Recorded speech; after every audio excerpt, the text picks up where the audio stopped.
tal familia? ¿Cómo están? Bienvenidos a nuestro miércoles de célula.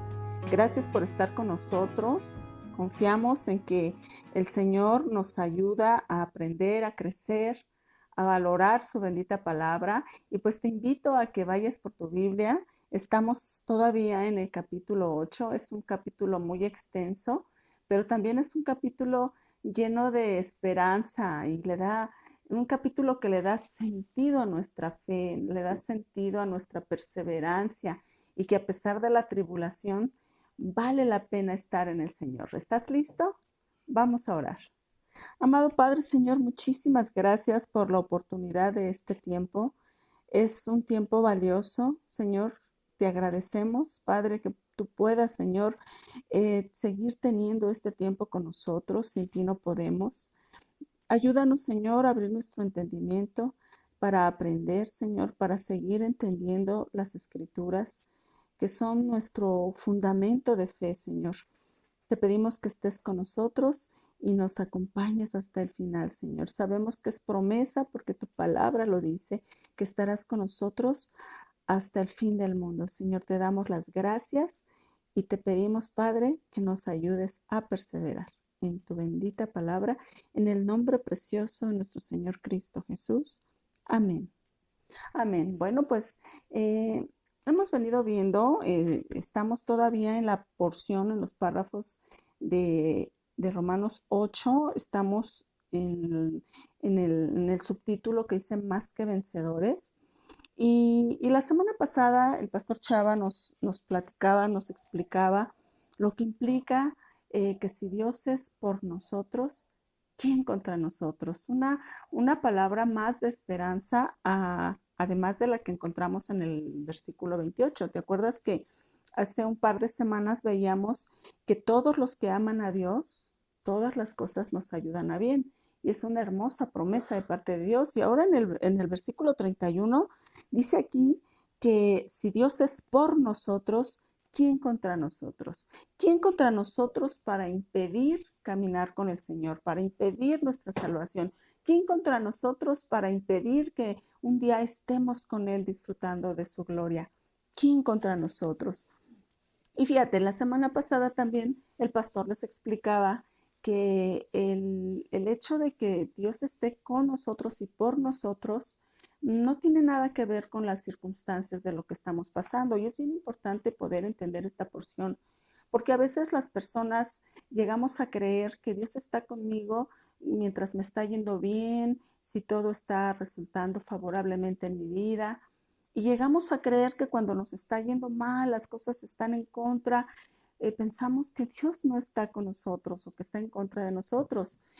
Y esta porción de la palabra donde dice que Dios es por nosotros, él te explicaba que no tiene que ver con las circunstancias, tiene que ver con el Evangelio. Apréndete bien esto. El que Dios esté con nosotros no tiene que ver con las circunstancias, sino con sus promesas, con el Evangelio.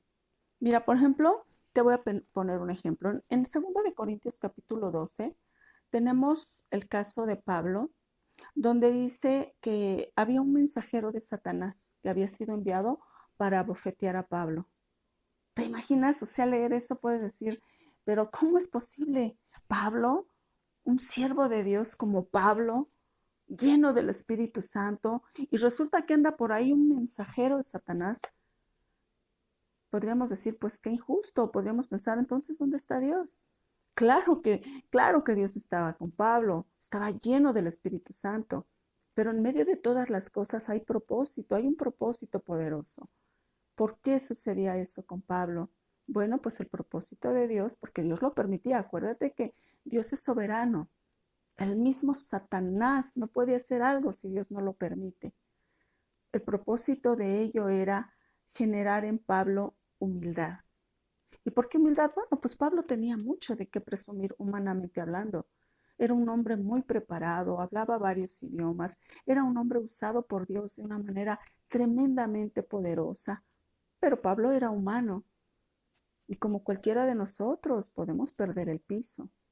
Entonces, si te das cuenta, no es específico aquí la palabra en cuanto a qué sucedía con Pablo para recibir esas bofetadas, pero eso lo mantenían alineado a los propósitos de Dios, para que él pudiera trabajar la humildad. No se puede ser siervo de Dios siendo orgullosos, ególatras. Entonces, si te das cuenta, los propósitos de Dios se cumplían. Dios estaba con Pablo y por Pablo, pero había circunstancias que el Señor permitía. Entonces te das cuenta que no es una cuestión circunstancial. Tienes que saber que en medio de la tribulación, si tú eres una persona que ama a Dios, como lo dice el versículo 28 del capítulo 8, Dios está contigo y está por ti. Esta es una maravillosa promesa que tenemos de parte de Dios. ¿Y cómo dudarlo? Dice el versículo 32, el que no escatimó ni a su propio Hijo, sino que lo entregó por todos nosotros, ¿cómo no nos dará también con él todas las cosas? ¿Cómo no nos dará todas las cosas? Y fíjate, aquí es muy interesante ver a qué se refiere con todas las cosas. Porque en el versículo 28 también vemos que dice que los que aman a Dios, todas las cosas les ayudan a bien. También vemos acá en el versículo 37, dice antes, en todas estas cosas somos más que vencedores. ¿A qué se refiere todas estas cosas? Porque podríamos pensar, bueno, en todas las cosas, el coche, la casa, el trabajo, la prosperidad, pero se está refiriendo que el Señor nos va a dar todas las cosas que sean necesarias para empezar y seguir creando la imagen de nuestro Señor Jesucristo en nuestra vida. Todas las cosas que sean necesarias para que nosotros lleguemos a su presencia. Todas las cosas que sean necesarias para que en nosotros sea formada la imagen de Cristo. ¿Cómo qué tipo de cosas? ¿Qué nos va a dar? Nos ha dado promesas, su palabra, pruebas, nos da disciplina, convicción de pecado, advertencias, una más amplia comprensión de su palabra, de su evangelio, para que podamos ejercer la gratitud y la perseverancia en su palabra. Todo lo que sea necesario para que las cosas y los propósitos de Dios se cumplan en nuestra vida. Entonces, muchas circunstancias no tienen que ver con cómo me está yendo, sino de qué Dios se va valiendo para que se cumplan los propósitos de Dios, como el caso de que te menciono hace un momento de Pablo, ¿verdad? Y bueno, pues también aquí, el que no escatimó ni a su propio Hijo. ¿Quién entregó al Hijo? Porque podríamos pensar, Judas entregó al Hijo. Los sacerdotes lo entregaron a la cruz, los fariseos, los gentiles, el pueblo mismo, Caifás, Pilato, todos ellos fueron responsables de la muerte del Señor. Pero quien entregó al Hijo fue el Padre.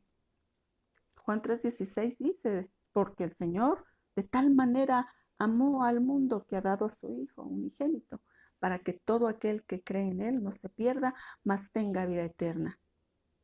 Todos fueron usados conforme a los propósitos de Dios, pero al Hijo lo entregó el Padre.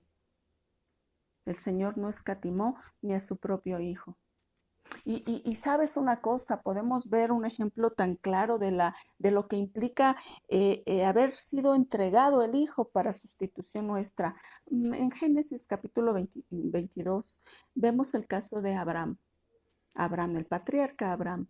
Dios le hizo una promesa en su vejez, que tendría un hijo y que de ese hijo saldría toda una nación, que sería padre de multitudes. Hay una promesa hermosa que se cumplió. Y llega ese hijo llamado Isaac. Y llega un momento en el que el Señor le dice, entrégame a tu hijo, sacrifícalo.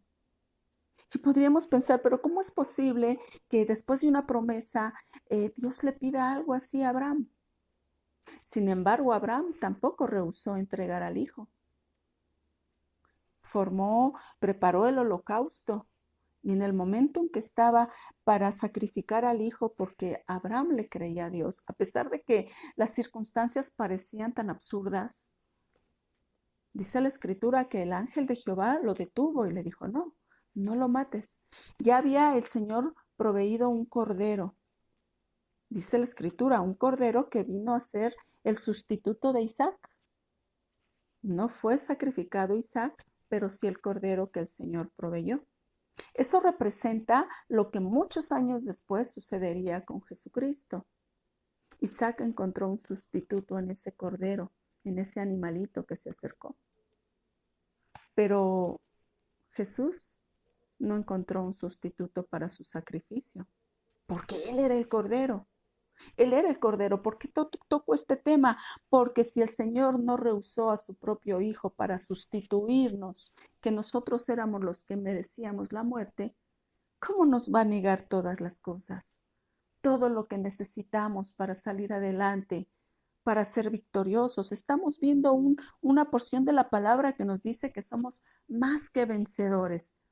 Él nos entregará todas las cosas.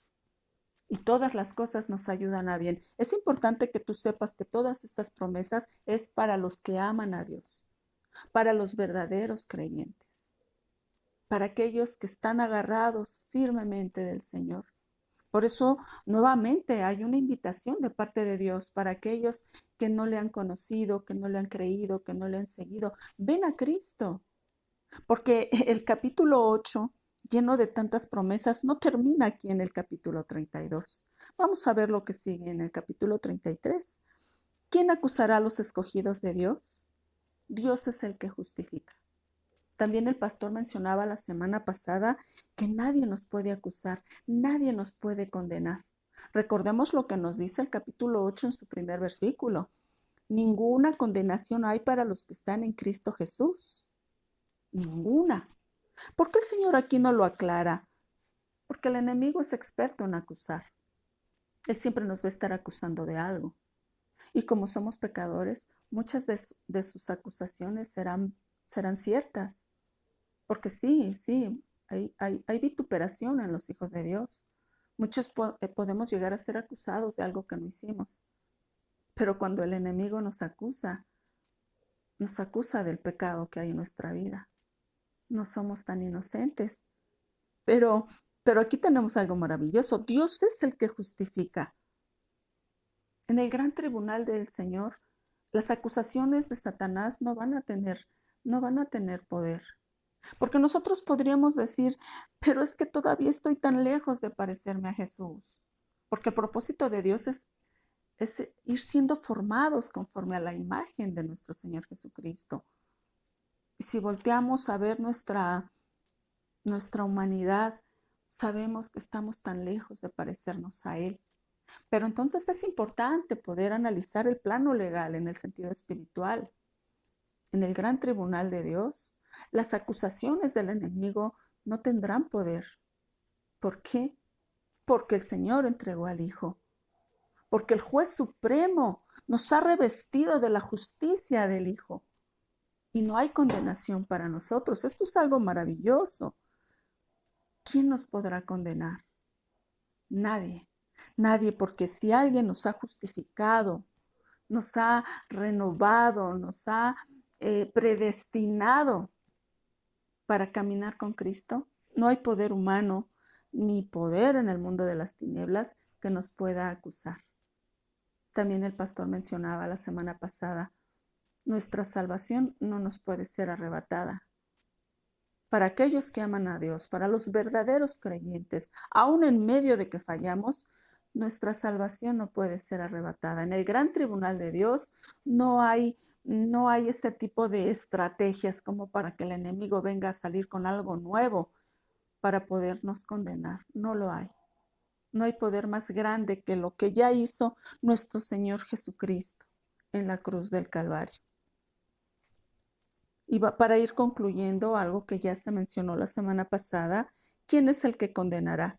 Cristo es el que murió, más aún el que también resucitó. Además está a la diestra de Dios, el que también intercede por nosotros. ¿Qué más podemos pedir? Murió, resucitó, ascendió a los cielos, está a la diestra de Dios y está y sigue intercediendo por nosotros. Aleluya. O sea, esto es increíblemente maravilloso y esta es una palabra poderosa para aquellos que todavía tienen duda de su salvación o incluso para aquellos que creen que su salvación depende de sus buenas obras. No hay nada que podamos hacer para que nos alcance ser salvos. Siempre tenemos que mirar hacia Jesús para saber que somos redimidos por Él, que no hay algo que podamos hacer para ser salvos. ¿Qué necesitamos? No hay salvación fuera de Jesucristo. Es importante saber eso. Y con todo respeto, no hay otra vía para ser salvos. Fuera de Cristo no hay otra forma de ser salvos. Y todas estas bendiciones son para aquellos que aman a Dios, para los verdaderos creyentes. Porque claro, la Escritura habla de que en el final de los tiempos muchos apostatarán de la fe. Quiere decir que se irán del camino de Cristo. No quiere decir que ellos perderán su salvación. Quiere decir que aún no la han alcanzado. Porque una vez que hay alguien que ha entendido quién es Jesucristo, no es posible soltarnos de su mano. Los que apostatarán de la fe son los que nunca creyeron, los que creían, pero no creían, los que forman parte de la cizaña en medio del trigo, los que son cabritas en medio de las ovejas. Esos son los que apostatarán de la fe. Pero estas promesas son para aquellos que le han creído al Señor. Y nada ni nadie le podrá arrebatar sus ovejas a nuestro Señor Jesucristo. Nosotros somos sus ovejas y nadie nos podrá separar del amor de Dios. Mira, Juan, si me acompañas a Juan, capítulo 10. Fíjense, esto es hermoso y es una invitación para que tú sigas trabajando en tu crecimiento espiritual y tener la firme convicción de que tú eres una oveja del Señor. No eres cizaña, no eres cabra, eres oveja del Señor. El versículo 27 del capítulo 10 de Juan dice: mis ovejas oyen mi voz y yo las conozco y me siguen, y yo les doy vida eterna, y no perecerán jamás, ni nadie las arrebatará de mi mano. Mi Padre que me las dio es mayor que todos, y nadie las puede arrebatar de la mano de mi Padre. Yo y el Padre uno somos. Nadie nos puede arrebatar del amor del Señor, de sus promesas, de su salvación. Así es que nuevamente esta es una gran invitación para ti, para venir a Cristo, para permanecer en Cristo, para perseverar aún en medio de las circunstancias, crecer en tu fe. Y si tú que me estás escuchando eres una persona que apenas está empezando a conocer, ven a Cristo. Esta es una invitación para que vengas a Cristo, lo conozcas más. No dejes de avanzar, de crecer, porque hay promesas preciosas de parte de Dios para todos aquellos que le hemos creído. Abrázate de Dios, de su amor, de sus promesas y sigue caminando con el Señor. Esto es lo que tenemos hasta hoy. Nos vemos la próxima semana para continuar con el capítulo 8 del libro de Romanos. Dios te bendiga grandemente y nos vemos hasta la próxima. Shalom.